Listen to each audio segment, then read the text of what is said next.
Can you hear me now? Yeah, I got you, Thomas. Okay, beautiful. Okay, buddy.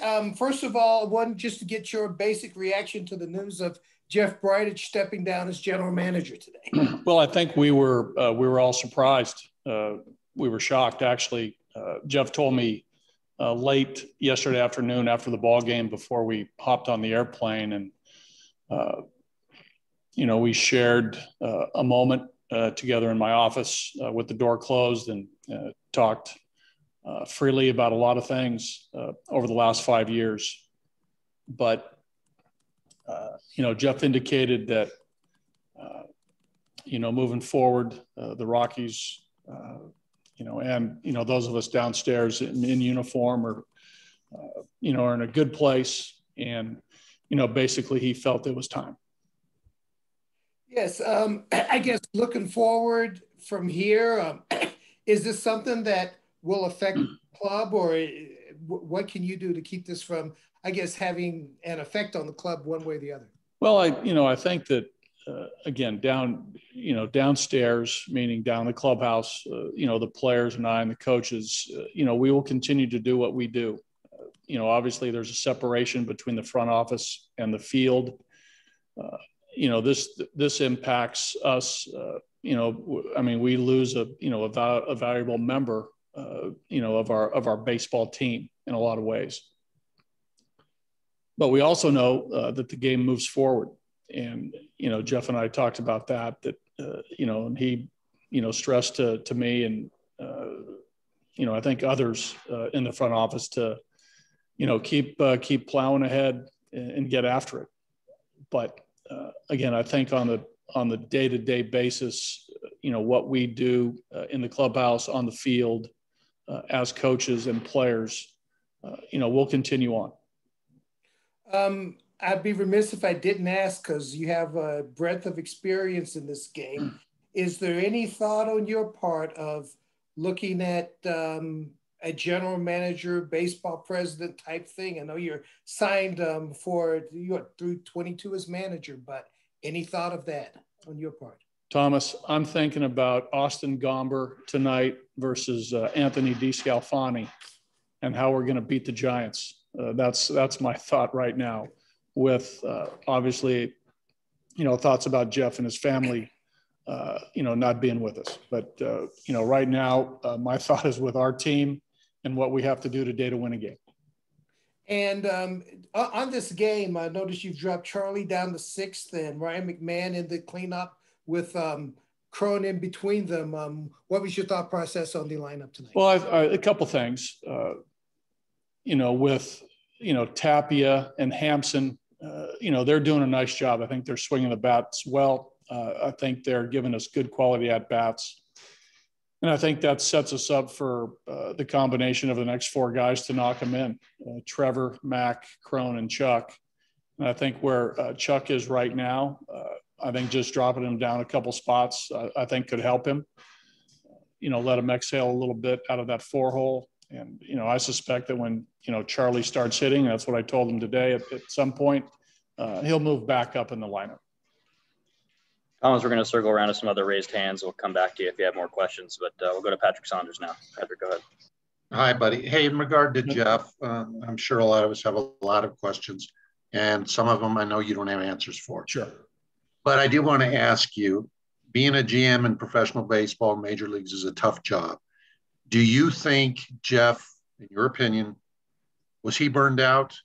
Do you think with the Nolan trade and all the pressure and everything, did that affect him? Again, I think, probably better question for Jeff, but I agree. It's, I think a general manager in any professional sport, it's hard. I mean, it truly is 365 days and you're on the clock, almost, every hour of the day. I think we've all written stories about deals being made on Christmas, trades being made on Thanksgiving, New Year's Eve, conversations with other general managers. It's a really time-consuming job, and it's hard. But I do know this: Jeff tried each and every day to make us better, and to do what he could from his position to make the Rockies the best organization he could do. But I agree. But it's hard. I mean, you ask any of them, again, they'll tell you that, it can wear you out. It can. I've seen it. But Jeff, came in with, each and every day with an energy level that was, ready to go. And I think all of us downstairs, coaches, players, myself, training staff, strength guys, all appreciated, his hard work every day. He was, he got after it. But I think we've all seen at times, and again, only Jeff can answer this, Patrick, but, whether a guy gets, loses that, that energy level, I'm not sure. But Jeff, I mean, even up to yesterday, he was present and focused and talking about the team. And then last night he informed me of, his decision. How would you characterize your relationship with him since you were hired back in? Yeah, it was a good open relationship for sure. Since the day I was, hired, and even the, going through the interview process, it was, easy conversation, open conversation, honest conversation. I always felt that, he had the coaches and I, best interest at heart all the time. We felt supported. We had, frank discussions about players on our team, on other teams, which was great, talking baseball like we all like to do. He liked to talk baseball. He liked to talk about players. He liked to talk about strategy, game, everything along with it. So I would characterize, our relationship as very solid. And one more for me, because Dick and Jeff hired you, a former pitcher, to be the new manager, something this organization had never had. And then Jeff made multiple moves through the years on pitching. Some worked, some didn't. Do you think it would be fair to say that one of the things that will characterize the Jeff Bridich era is the fact that he really had in mind that he wanted to make pitching a priority with the Colorado Rockies? Yeah, I think that, Patrick, I think that was in place prior to me getting here. I know that when Steve Foster was hired, Darren Holmes, Mark Wiley, they had a, for lack of a better term, I think they called it a huge pitching summit, and, really got a pitching philosophy and really got things in order from, the low-level minor leagues, up to the big leagues. They really did a really nice job of, setting in place some principles that, were important, just basic pitching principles and philosophies. So that happened before I got here.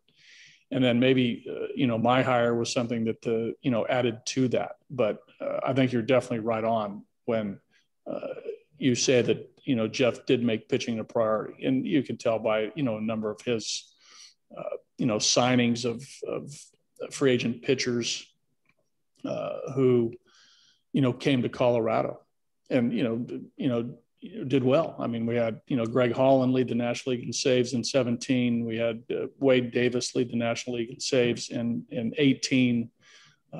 And we all know it's, this is a tough place to pitch. And, but Jeff tried really hard to bring pitching here. Great. Thank you, buddy. I appreciate it. Yep. Nick Grote, go ahead.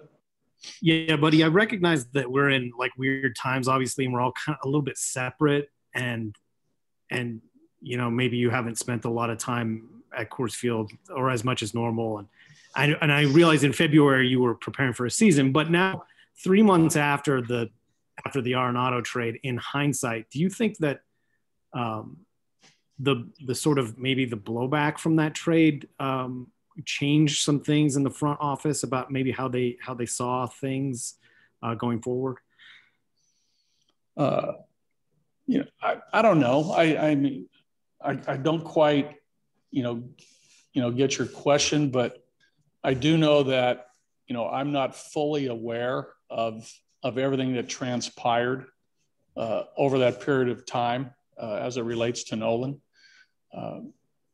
Only, really Nolan, his agent, Jeff, Dick, whoever were in those, conversations over a period of time. So I don't know. I just know that, there's decisions to be made each and every day from that chair. Some are obviously larger than others, but there's so many decisions on a daily basis that go into, running a team. You can't imagine the things that come across a general manager's desk. It isn't just all about, major league players. There's so much. So again, I would say no to that. I think, Nick, that, if that's a yes or no question, I'd say no. Okay. CJ Crone mentioned earlier that he was surprised that this kind of thing happened so early in a season. It is a little bit unusual that a move like this would happen in April.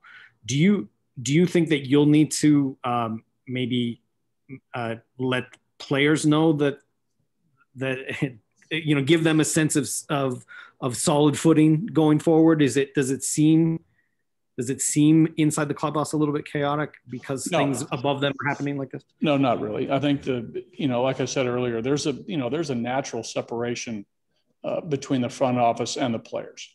That's been in existence for as long as this game's been played. The players know that their job is to play. They come to a ball field, they put their uniform on, and they prepare to play, and they go play. I think that players are also conditioned, from many years of playing either at the amateur level, college level, minor leagues, that these sort of things happen in the game. And then their focus has to, turn, to what their job is, and that's to play. I will, I'll address the team here shortly, real quickly, and sort of say those same things, that, our job is to play, and guys get that.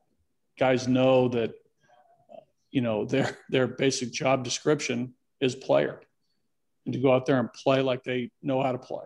And my focus is on, obviously today's game, with vision for tomorrow and the next day, and how that affects, our group moving forward. But, players understand these types of things happen. Just like when, a player is traded, a player is sent to the minor leagues, a player is injured, you move forward. And, a lot of times it's cold at times, right? It's insensitive, but I think all of us in the game are conditioned for these types of things.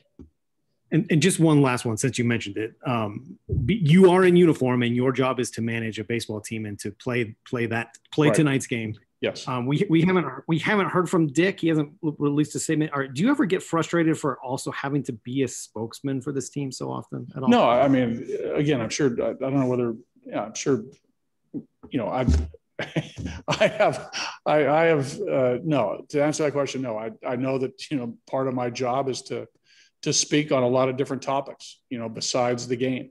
And I get that. But no, I do not get frustrated. Okay. Thank you, buddy. You got it, Nick. I'll go to Jeannie. Hi, Bud. Nice to see you. Welcome back to San Francisco. I know I won't keep you long, but we were just talking to Gabe about how baseball has maybe always been something where guys get to the ballpark 4 or 5 hours early and want to get 250 swings in for some guys. And maybe there's a change of philosophy in terms of volume. We've got Steve Kerr across town who's stopped practicing for the rest of the season for the most part. He's not going to have his team practice anymore. Rest is the priority at this stage. How do you balance that? I mean, guys maybe don't need to swing 250 times before a game anymore. Do you have to say anything to certain guys like, let's ease off a little bit? Yes. Tell you what, Janie, that conversation is happening in 30 clubhouses amongst managers, coaches, executives. Obviously, it's happening in basketball with Steve. So we have those conversations as well. What's hard is to, take the ball away from a player, take the bat away from a player when he's trying to improve.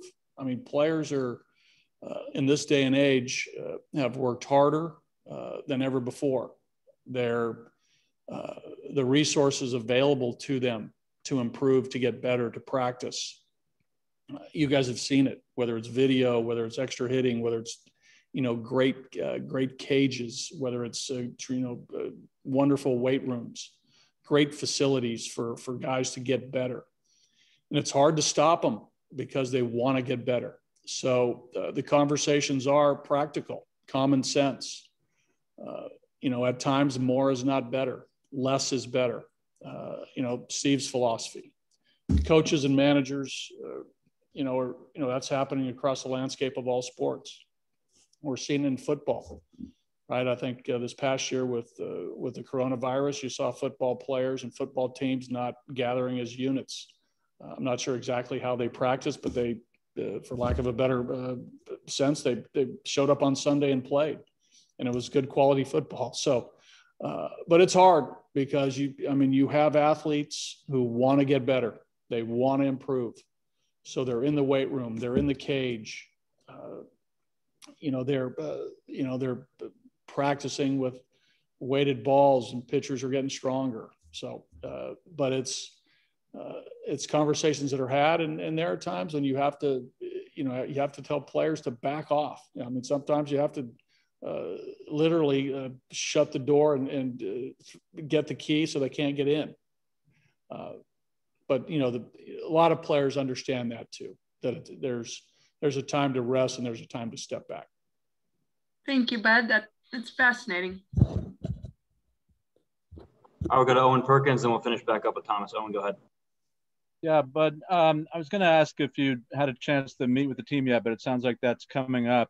Have you had the chance to talk informally with people around the clubhouse and get any sense? Well, yeah, coaches and I were here earlier, and it was, again, there's coaches here that have known Jeff a long time, who have had great relationships with Jeff, longtime coaches.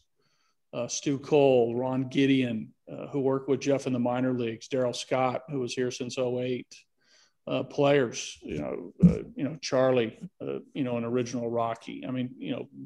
Long-standing relationships with Jeff. So, but again, I think my conversation with the players will be, one that, indicates that, like I said prior, that, we know what our jobs are. This is tough. This happens in baseball. It happened to somebody that we were close to. But again, we'll remain friends. We'll remain, I'm sure Jeff will stay in the game at some capacity moving forward, and we'll cross paths again, and we'll share great stories. So, this is just one of those tough days. Yeah. As people look at the ramifications of it or the implications, a lot of times the front office is criticized for not taking action. Does this action, do you get the sense that this action can be seen as the front office acting on its commitment to win, and showing its commitment to win? Is that? Well, no, I think that, from the time I got here, Dick, our conversations, Jeff, have always been about, trying to put the best team on the field and trying to compete with other teams in the National League, compete with other teams in our division. And, and trying to do that, each and every day, each and every week, month, year, within how we do it, right? Every team has, different ways to, within their means to, to be competitive and put, a winning product on the field. That has never stopped. There's, like I said, we want to win tonight, and we're developing players. We're giving young players an opportunity to play. But there's a short-term vision and there's a long-term vision as well that we're going through. But I've always felt that, Dick and everybody underneath Dick, are trying to win. And finally, I kind of lost my train of thought, but on the timing question, have you been through a situation before where you're going through a big chunk of the season with an interim GM, and do you have any concerns about the ability to stay competitive, you know, with that influx? No, the only, you know, I was, you know, just thinking, you know, last night after this all came down, when Jeff told me, and even today in San Diego in 2014, the Padres made a move with Josh Burns. He was let go. And, you know, we had a group of executives, Omar Minaya, AJ Hinch, and Fred Ullman, sort of shared the duties of the general manager for 3 or 4 months as that 14 season concluded. And then at the end of, you know, towards the end of the season, AJ Preller got hired by the new ownership group. I'll finish up with Thomas. Thomas, go ahead. Yeah, I wanted to kind of dovetail on that because where you guys are as a team, you're developing some players, you're trying to win ball games. Do you have to do anything extra to make sure that the guys understand where the organization is now, as far as are you trying to be a championship team this year? Are you building for a future year? Well, we're trying, yeah, we're trying to win every game. But we also know that, you know, the opportunities that, you know, we're giving a lot of guys is what the players want. You know, a lot of these guys, you know, want this opportunity, but, you know, going into this year or even last year, you know, our intention is to, you know, be as competitive as we can, to win games, to challenge in our division and see where the season takes us. Thanks, buddy. Okay, Thomas. Thanks, guys. Thank you, buddy. Okay.